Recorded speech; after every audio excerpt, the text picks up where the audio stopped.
Captain Lee Daeho stood on the bridge of his ship, looking out at the stars. His hands were steady on the control panel, but his heart was beating fast. Today was the day the Galactic Council would make their big announcement. He had been waiting for this moment for weeks. The ship Resilience was Earth's best diplomatic vessel. It carried important people from Earth to meet with alien races across the galaxy.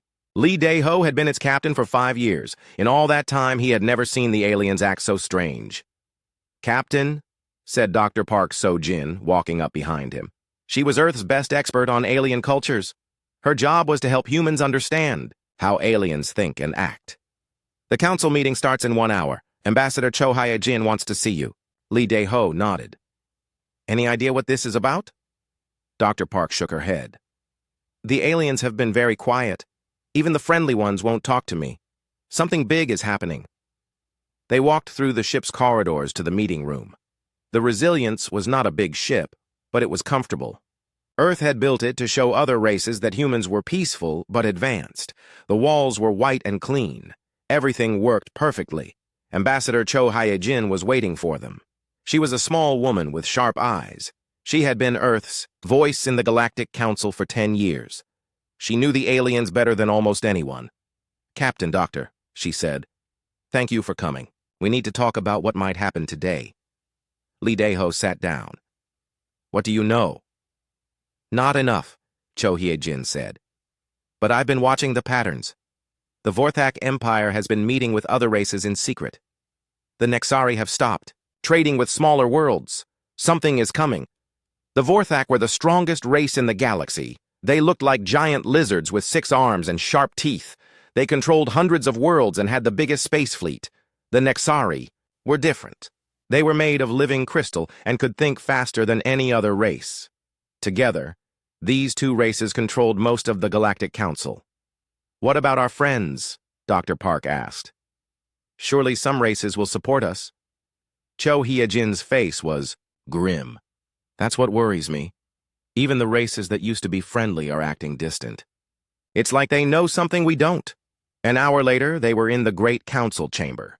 It was a massive room that could hold representatives from 1,000 worlds. The walls were made of some alien metal that shined with its own light. In the center was a raised platform where the council leaders sat. Lee Daeho watched as hundreds of alien beings took their seats. There were the tall blue Zilani with their 3 eyes, the small furry Micron who looked like space bears, the floating, gas-like Ephora who communicated through color changes, and many others. But the most important seats belonged to the Vorthak and the Nexari. Supreme Commander Vorthgak of the Vorthak sat like a giant statue. His scales were dark green and scarred from many battles. Next to him was crystal-mined Nexaria of the Nexari. Her body was pure blue crystal that pulsed with inner light. "This council session will now begin," announced Vorthgak. His voice was deep and loud. "Today we address the future security of our galaxy." Ambassador Cho Hae-jin leaned forward in her seat.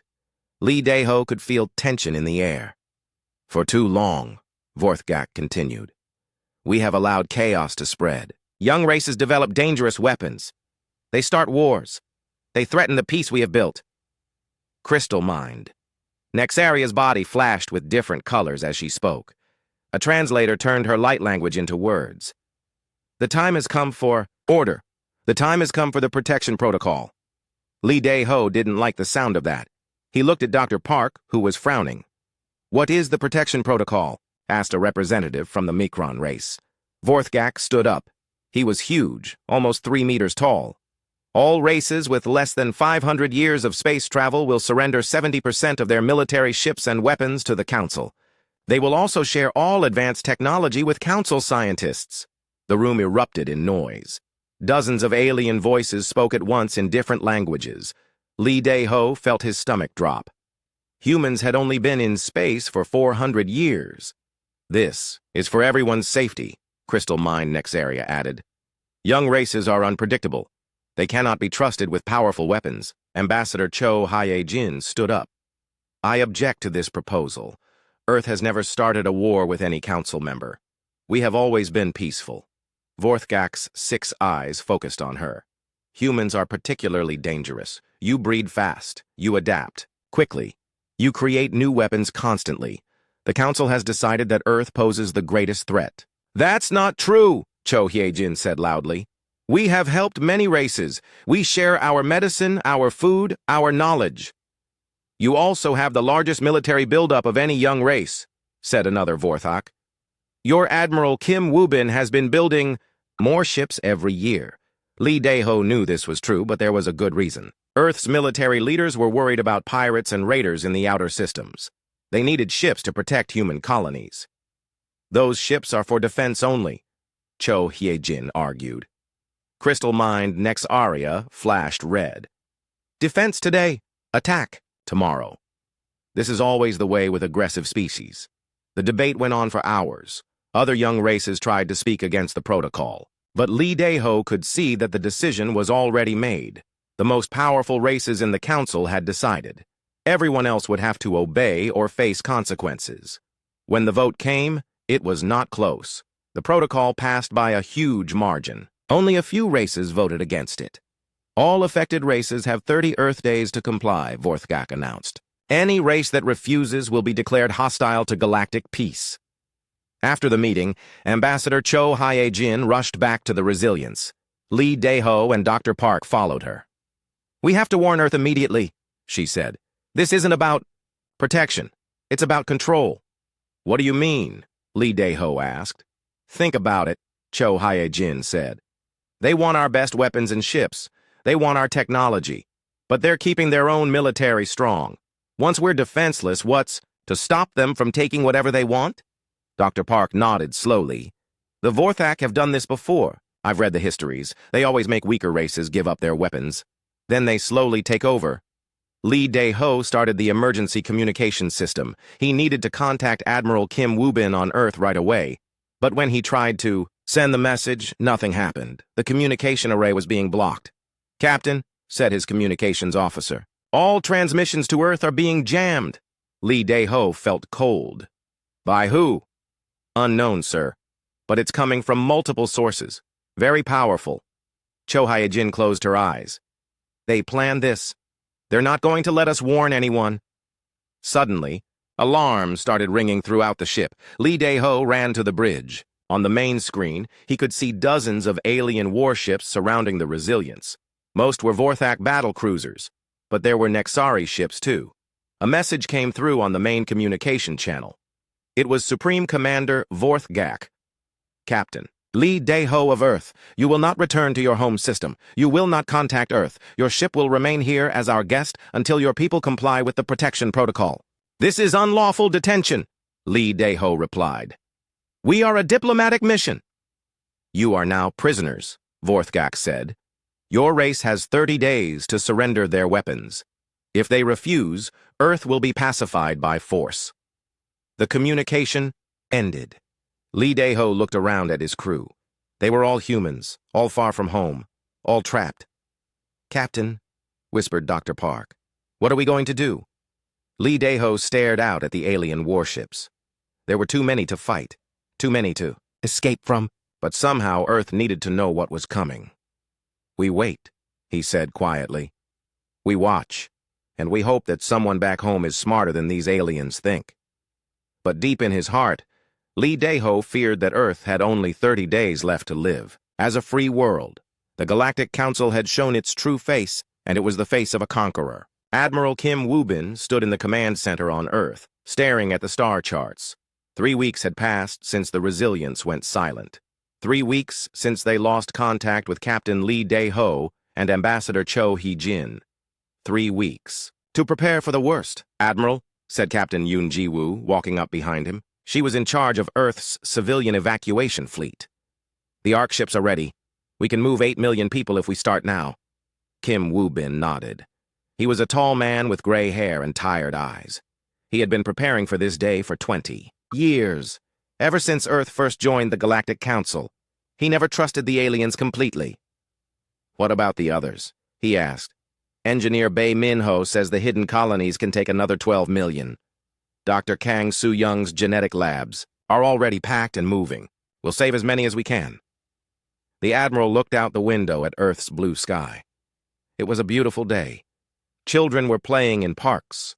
People were going to work. Most of them had no idea that their world might be destroyed in 1 week.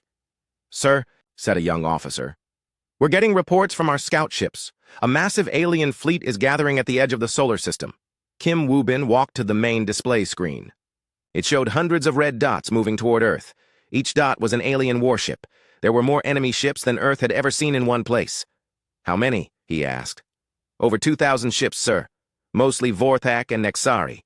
But we're seeing vessels from dozens of other races, too." The admiral closed his eyes. Earth's entire military had only 300 ships.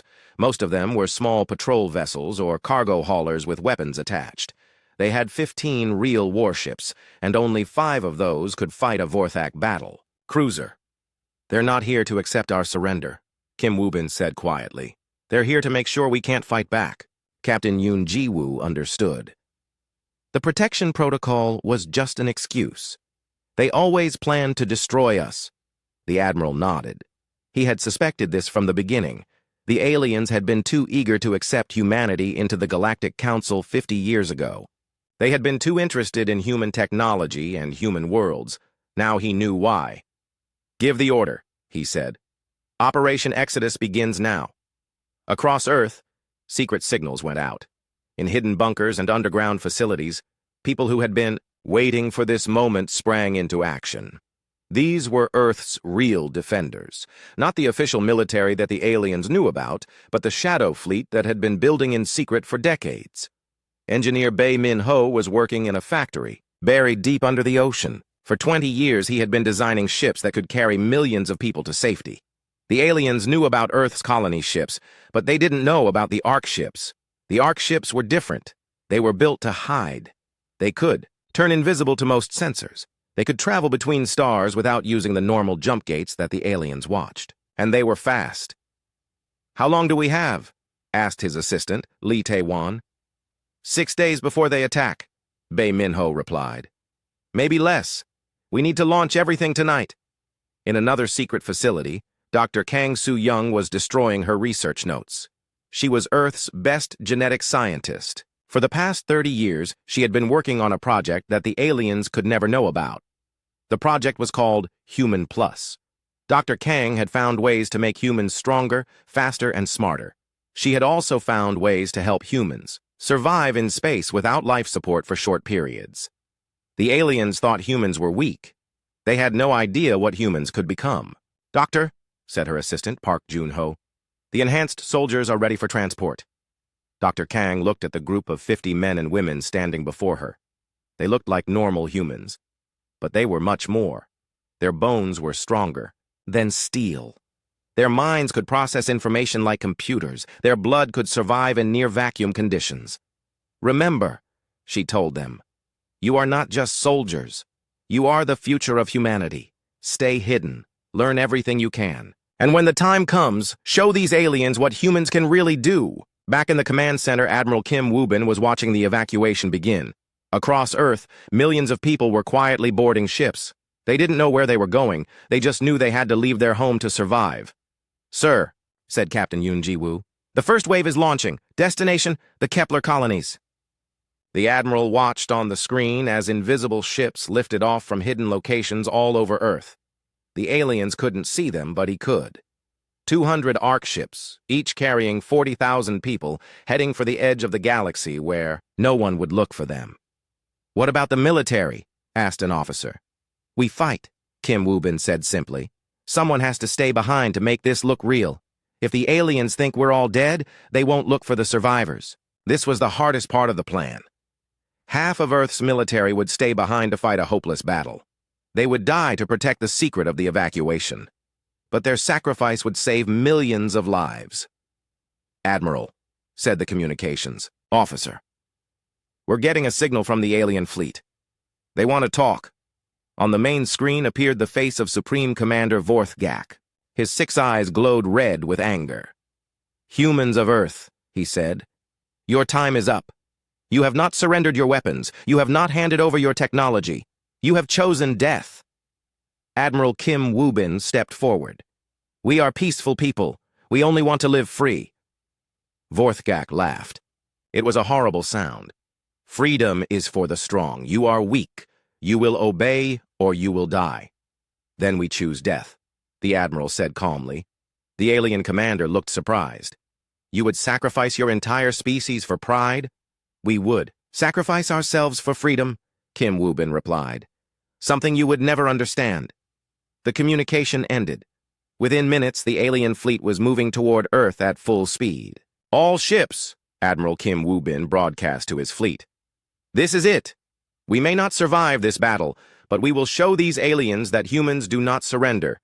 We do not kneel. We fight. Earth's small fleet moved out to meet the enemy. Admiral Kim Woo-bin was on the flagship Defiant, leading the charge. He knew he was going to die, but he also knew that millions of humans were escaping while he fought. The battle was short and brutal.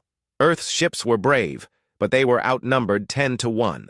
The Defiant destroyed 3 alien cruisers before it was blown apart. The other Earth ships lasted only minutes longer, but while the aliens were focused on the battle, the last of the Ark ships escaped into deep space. Captain Yoon Ji-woo was commanding the final evacuation from her ship New Hope. She watched the battle on her screens and cried for the brave people who were dying. Captain, said her navigator, Choi Sung-min, we're clear of Earth's gravity, ready to jump to hyperspace. Wait, she said. 1 more minute. On the screen, she could see Earth burning. The aliens were bombing the planet from space. Cities were turning into fire. Oceans were boiling. Everything humans had ever built was being destroyed. But Captain, Yoon knew something the aliens didn't. Most of the cities were already empty. Most of the people were already safe on Ark ships heading to secret colonies. The aliens were destroying buildings, not lives. Now, she said quietly, jump. The New Hope and the last group of Ark ships disappeared into hyperspace. Behind them, Earth died in fire and radiation. The aliens thought they had won completely, but they were wrong. In the hidden colonies at the edge of the galaxy, 20 million humans were alive and safe. They had lost their home, but they had kept their freedom. And in secret laboratories on those colonies, scientists like Dr. Kang Soo-young and engineers like Bae Min-ho were already working on new projects. They were building new ships, creating new weapons, and making new humans who would be stronger than anything the galaxy had ever seen. The aliens had destroyed Earth, but they had not destroyed humanity. They had only made humans angry, and an angry human, as the galaxy would soon learn, was the most dangerous thing in the universe. 20 years had passed since Earth burned. In the hidden colonies at the edge of the galaxy, humanity had grown and changed in ways the Galactic Council never imagined. General Nam Tae-hyun stood on the observation deck of the space station New Seoul, looking out at the human fleet. Where once there had been a few hundred refugee ships, now there were thousands of warships, unlike anything the galaxy had ever seen. General, said Commander Oh Dong-wook, walking up behind him. The new batch of enhanced soldiers is ready for your inspection. Nam Tae-hyun nodded. He was one of the children who had escaped Earth as a baby. He had grown up hearing stories about the blue world humans had lost. Those stories had made him angry. That anger had made him strong. They walked through the station's corridors to the training facility. The walls were made of metal, salvaged from destroyed alien ships. Every surface reminded the humans of what they had lost and what they planned to take back. In the training room, 50 soldiers stood at attention. They looked human, but General Nam knew they were much more. Dr. Kang Soo-young's genetic improvements had been perfected over 20 years. These soldiers could survive in space without suits. They could lift objects weighing a ton. Their minds could process battle information faster than any alien computer. Show me what you can do, General Nam said. One soldier, Sergeant Kim Dae-yoon, stepped forward. She was a small woman who looked like she might work in an office. But when she moved, she was like lightning. She jumped 3 meters straight up, grabbed a steel beam, and bent it with her bare hands. Another soldier, Corporal Shin Jae-min, demonstrated his mental abilities. He looked at a complex battle simulation on a screen for 10 seconds, then recited every detail from memory. He could see the weakness in any enemy formation instantly. Impressive, General Nam said. But can they fight aliens who are bigger and stronger than normal humans? Commander O smiled. Watch this. He led them to another room where a captured Vorthak warrior was waiting in a fighting cage.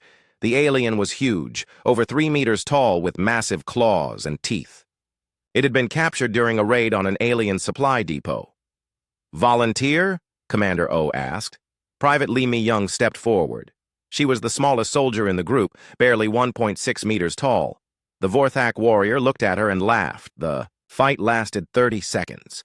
Private Lee moved like water, avoiding every swipe of the alien's claws. When she struck back, her enhanced strength sent the massive Vorthak flying across the cage. The alien warrior lay unconscious on the floor. "The galaxy thinks humans are weak," General Nam said to his soldiers. "Let them keep thinking that. It will be their last mistake." In another part of the space station, Dr. Lim Yoon-ji was working on humanity's secret weapon. She was the daughter of refugees from Earth, and she had spent her entire life developing new technologies to fight the aliens. "Doctor," said her assistant, Yang Subin, "the quantum disruptor test is ready." Dr. Lim looked at the strange device on her laboratory table. It was small, about the size of a human hand, but it contained technology that could change the war. "Activate the test shield," she said. Yang Subin turned on a force field generator. It was alien technology, stolen from an Nexari facility. The shield was the same type that protected alien warships. No human weapon had ever been able to break through it. Dr. Lim aimed the quantum disruptor at the shield and pressed the button. There was no sound, no flash of light. But suddenly, the shield was gone. The quantum energy had disrupted the alien technology at the molecular level. "Excellent," Dr. Lim said. "Now we can hurt them." The quantum disruptor was based on human understanding of physics that the aliens didn't have. Humans had always been good at finding new ways to solve old problems. While the aliens had been using the same technology for thousands of years, humans kept innovating. In the shipyards of the hidden colony, engineer Bae Min-ho was building vessels that looked nothing like traditional spaceships. Instead of big, slow battle cruisers like the aliens used, he was creating swarms of small, fast attack ships. "The aliens think in terms of size and power," he explained to his team. "They build huge ships with massive weapons. But we're going to overwhelm them with numbers and speed." Each human attack ship was only 50 meters long, much smaller than alien fighters. But they were incredibly fast and maneuverable. They could change direction instantly, fly through asteroid fields, and attack from impossible angles. More importantly, they were controlled by advanced artificial intelligence based on human neural patterns. Each ship could think and adapt in battle. A swarm of 1,000 such ships would be like fighting 1,000 human pilots at once. "How many can we build?" asked his assistant, Jung Hye-won. "We're currently producing 200 ships per month," Bae Min-ho replied. "By next year, we'll have over 10,000 attack ships ready for combat." But General Nam Tai-hyun had bigger plans than just building ships. In a secret meeting room, he was talking to representatives of other species that had been enslaved by the Galactic Council. "The Vorthak destroyed your homeworld too," he said to Ambassador Veltar of the Zalani race. "The Nexari stole your technology and made you slaves. Why do you still serve them?" Ambassador Veltar was tall and blue with 3 eyes. His people had once been proud warriors, but now they served as laborers in Vorthak mines. "What choice do we have?" Veltar asked. "The Council controls everything. They have all the weapons, all the ships." "Not anymore," General Nam said. He activated a holographic display showing the human fleet. "We have been building our strength for 20 years. We're ready to fight, but we don't want to rule the galaxy like the Council does. We want to free it." Another representative, Hive Mind Cluster 7 of the insect-like Kithara, spoke through its translator device. "The young species promise much, but can the young species deliver?" General Nam smiled. "Let us show you." He led them to another room where Dr. Hong Jae-sung was demonstrating his latest creation. Dr. Hong was a computer specialist who had developed something he called the human virus.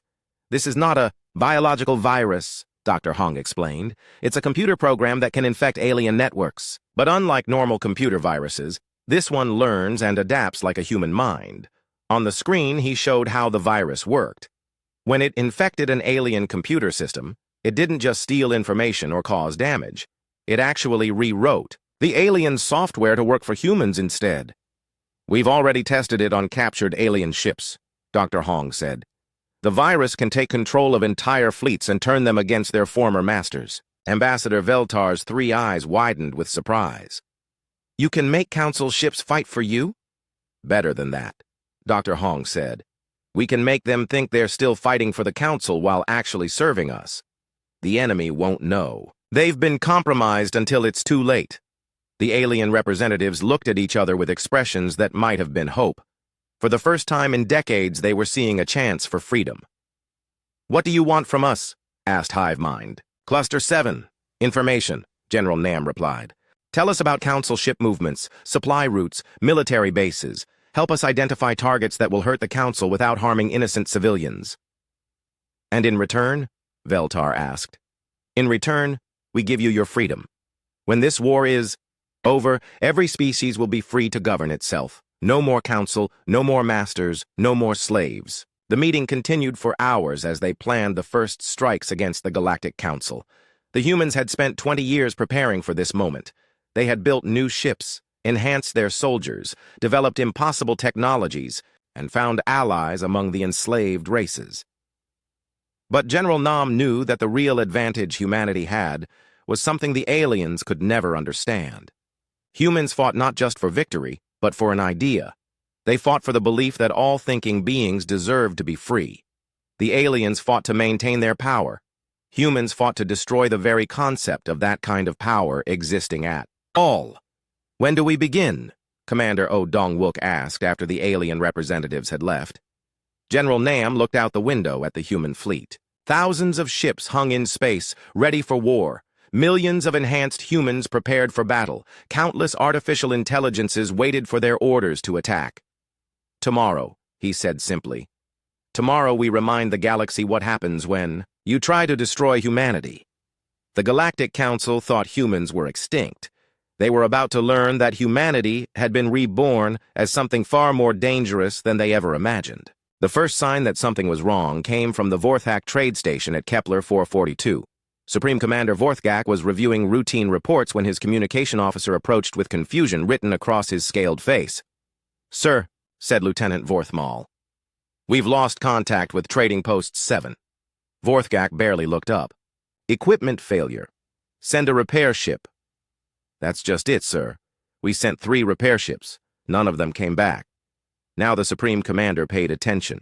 Trading Post 7 was in a quiet sector. Nothing ever happened there. It was just a fuel depot and cargo transfer point. Send a patrol squadron, he ordered, but the patrol squadron never reported back either. Across the galaxy, similar reports were coming in. Alien supply convoys were disappearing without sending distress calls. Cargo ships would leave port and simply vanish. Communication relays were going offline with no explanation. At first, the Galactic Council thought it was just bad luck. Space was dangerous. Ships sometimes had accidents. But after 2 weeks, even the most optimistic council members knew this was an attack.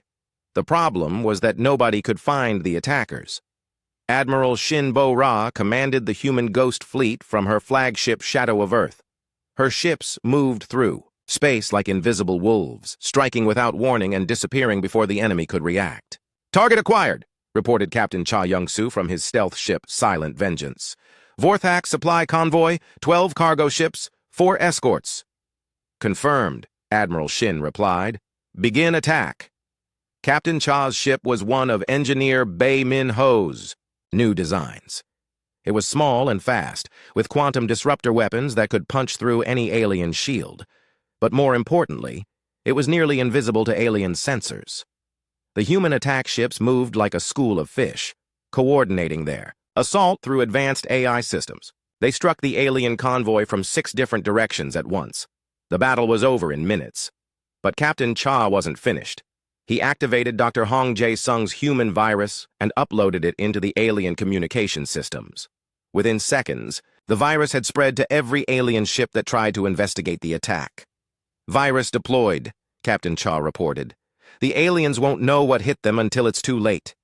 This was happening across the galaxy. Human strike teams were hitting alien supply lines, communication networks, and economic centers, but they were careful to avoid civilian targets. Only military and government facilities were attacked.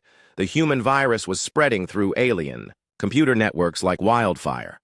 Every time an infected ship docked at a space station, the virus spread to the station's computers. Every time a station communicated with a planet, the virus spread to the planetary defense grid. Within a month, the human virus had infected over 10,000 alien installations. But instead of causing immediate damage, it waited. The virus was learning about alien systems, mapping their networks, and preparing for a massive coordinated strike. Supreme Commander Vorthgak was becoming desperate. His supply lines were cut, his communication networks were unreliable, his fleet was scattered across the galaxy trying to protect everything at once. "How can we be losing to ghosts?" he roared at his staff. "We destroyed the human homeworld. We killed their fleet." Crystal Mine Nexaria of the Nexari flickered with worried colors. "Perhaps some humans survived. Perhaps they have been preparing." "Impossible," Vorthgak said. "We monitored all their colonies. We destroyed their infrastructure. Even if a few thousand survived, they couldn't threaten us." But Crystal Mine Nexaria was beginning to understand something that terrified her. The attacks were too coordinated, too sophisticated. This wasn't a handful of human survivors seeking revenge. This was something much larger and more dangerous. "Supreme Commander," she said carefully, "what if we were wrong? What if the humans were more prepared than we thought?" Vorthgak laughed, bitterly. "You think they plan to lose their homeworld?" "I think they planned for that possibility," Crystal Mind Nexaria replied. "And I think we may have made a terrible mistake." Their conversation was interrupted by an urgent communication from the Vorthak homeworld. "Supreme Commander," said General Vorthgak, "our main fleet base is under attack." Vorthgak felt cold fear in his heart. "How many ships?" "We can't tell. They're moving too fast. Our sensors can barely track them. And, sir, they're not just attacking us. They're freeing the slave workers." This was Captain O Dong-wook, leading a rescue mission with his enhanced human soldiers. They had infiltrated the Vorthak homeworld and were liberating aliens who had been forced to work in the weapon factories. The enhanced humans moved through the alien base like shadows. They could see in complete darkness, survive in vacuum, and move faster than any alien warrior. When Vorthak guards tried to stop them, the humans seemed to appear from nowhere and disappeared just as quickly. "This way," Captain O called to a group of freed Zalani workers. "The transport ships are waiting." The Zalani couldn't believe what they were seeing. Humans were supposed to be extinct, yet here they were, more powerful than any race the aliens had ever encountered. "How is this possible?" asked one Zalani elder. "We got better," Captain O said simply.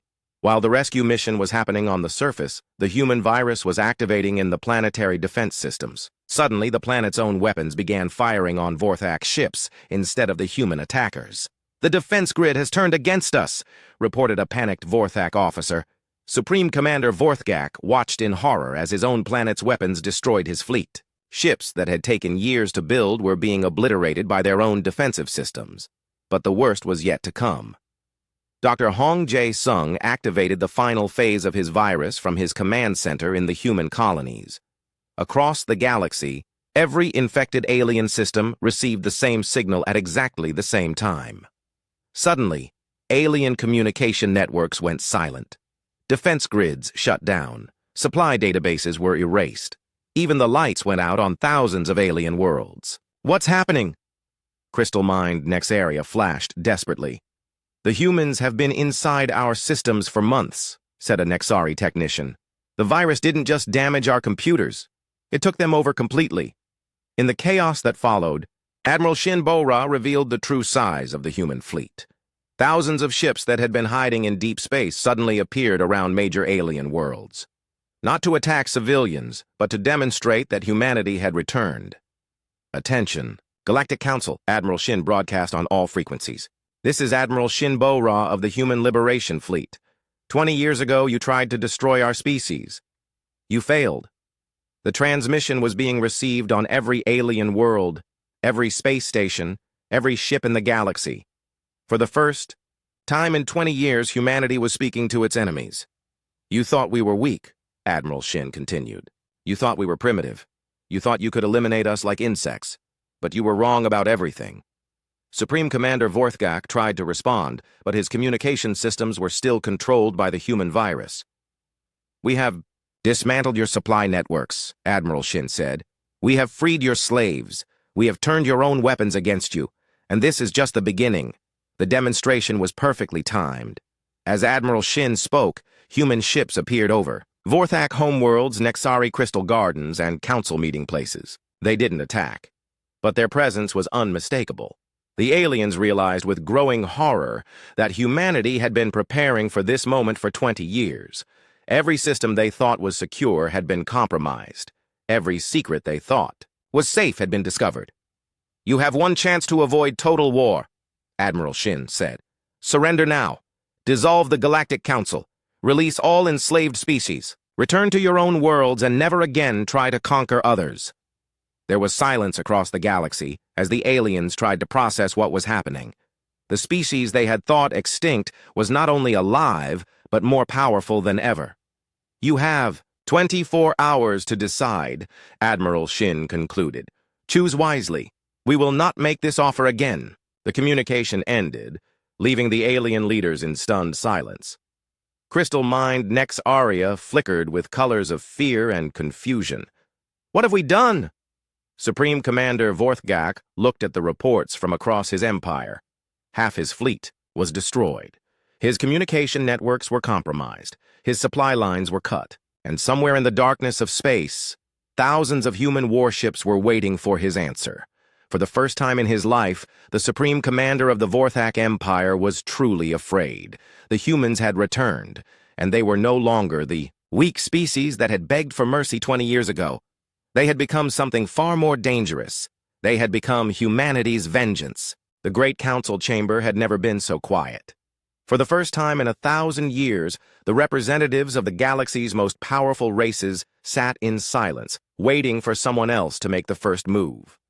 President Quan Minji walked slowly. Down the center aisle, her footsteps echoing in the massive room. Behind her came Fleet Admiral Park Hyun-woo and Ambassador Lee Seo-jun.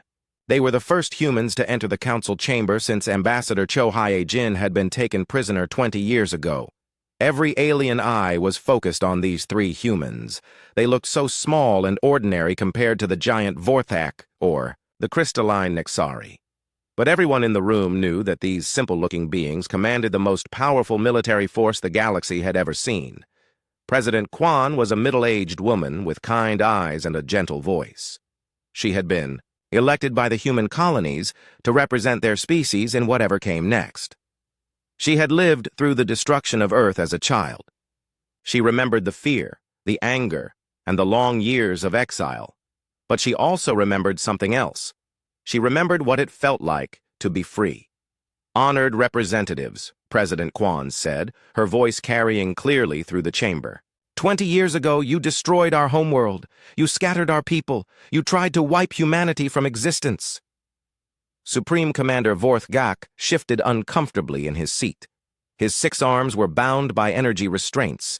The once mighty leader of the Vorthak Empire was now a prisoner of war. You told us it was for the good of the galaxy, President Quan continued. You said young races like ours were dangerous. You said we needed to be controlled for everyone's safety. Crystal Mind Nexaria flickered with dim, defeated colors. Her crystalline body was cracked in several places from the stress of the past months. The Nexari had always prided themselves on being able to predict the future. They had failed completely with humanity. But you were wrong, President Quan said. We were not dangerous because we were violent or aggressive. We were dangerous because we would not surrender our freedom, and that is something you could never understand. Fleet Admiral Park stepped forward. He was a tall man with steel-gray hair and eyes that had seen too much war. In his hands, he carried a data tablet containing the complete records of the human campaign. The numbers, he announced to the chamber. In 6 months of warfare, humanity has destroyed or captured over 3,000 alien warships. We have liberated 47 enslaved worlds. We have shut down the galaxy's major trade routes and communication networks. The alien representatives listened with growing despair. The numbers were even worse than they had feared. Our casualties, Admiral Park continued, were less than 500 soldiers. We lost 12 ships, not 12 fleets, 12 individual ships. A gasp went through the chamber. The aliens had always believed that victory required massive sacrifice. The idea that humanity could win such a complete victory with so few losses was almost impossible to accept. How? Asked Ambassador Veltar of the Zalani. He had been freed from slavery by the humans and now represented his people in the new order. How did you become so powerful? President Quan smiled sadly. You made us powerful. Every year of exile, every moment of suffering, every memory of our burning world made us stronger. You taught us that the galaxy was a cruel place where only the strong survive. So we became strong. Ambassador Lee Seo-jun stepped forward next. He was a young man who had been born in the hidden colonies. He had never seen Earth, but he had grown up with its memory. His entire life had been shaped by the dream of returning to the galaxy and making things right. But strength was not enough, Ambassador Lee said. We also had to become smart. We had to learn everything about you while making sure you learned nothing about us. He activated a holographic display that showed the extent of human intelligence gathering over the past 20 years. The aliens were shocked to see how much humanity had discovered about their governments, their militaries, and their weaknesses. We know which of you supported the attack on Earth, Ambassador Lee said. We know which of you tried to speak against it. We know who gave the orders, who carried them out, and who simply stood by and watched. The chamber filled with nervous whispers, as alien representatives wondered what the humans planned to do with this information. And now, President Quan said, we must decide what kind of galaxy we want to live in. She walked to the center of the chamber where the council leader's podium stood. For 1,000 years, this podium had been used by the most powerful races to give orders to everyone else. The Galactic Council is finished, President Quan announced. This organization was built on the idea that some races have the right to rule others. That idea is dead. Supreme Commander Vorthgak finally found his voice. You cannot simply destroy 1,000 years of civilization. What will you put in its place? Chaos? President Quan looked at him with something that might have been pity. We will put choice in its place. Every species will be free to govern itself. No more masters, no more slaves, no more empires. Impossible. Crystal Mind Nexaria flashed angry red. Young races need guidance. They will destroy themselves without proper leadership. Like we destroyed ourselves, Ambassador Lee asked quietly. We had no guidance for 20 years. We had no protection, no support, no help from anyone. And yet here we are, more advanced than any race in the galaxy. Fleet Admiral Park activated another display showing the new human technologies.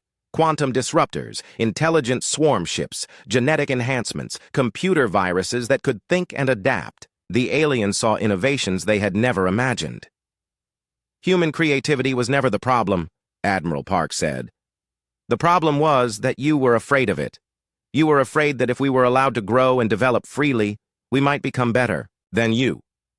And you were right, President Quan added. We did become better.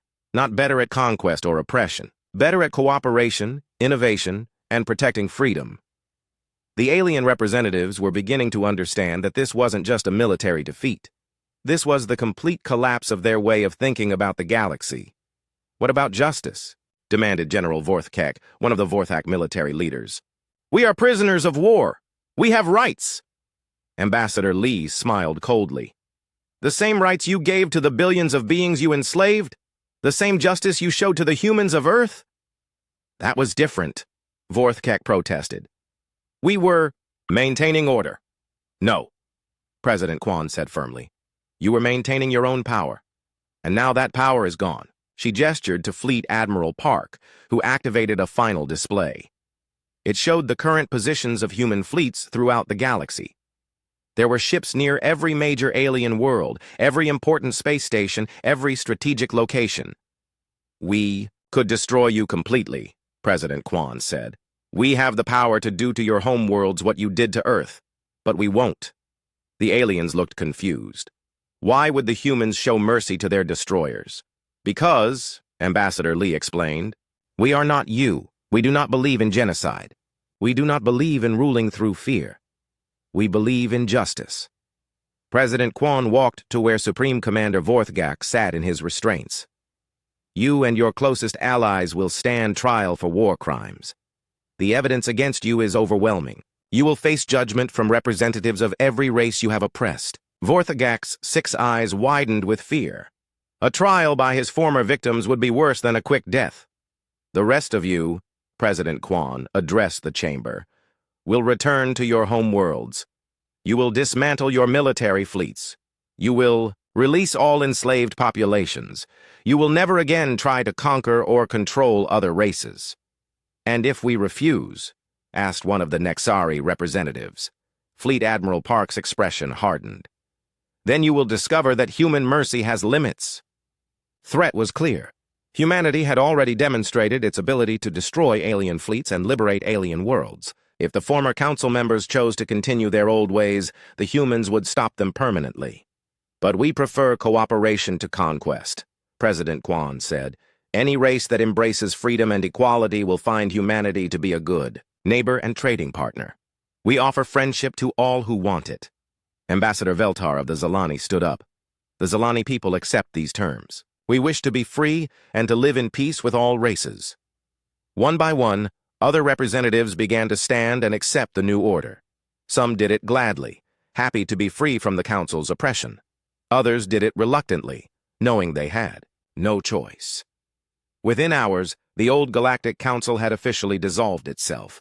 The age of empires and conquered races was over.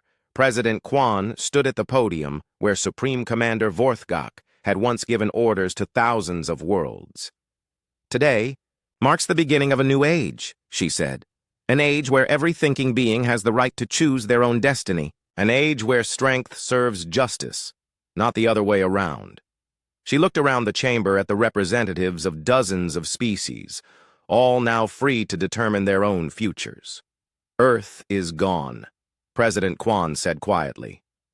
Our homeworld exists now only in memory, but the idea that Earth represented, the idea of freedom, will live forever. The former council chamber erupted in cheers from the freed species. For the first time in centuries, they could imagine a galaxy without masters and slaves,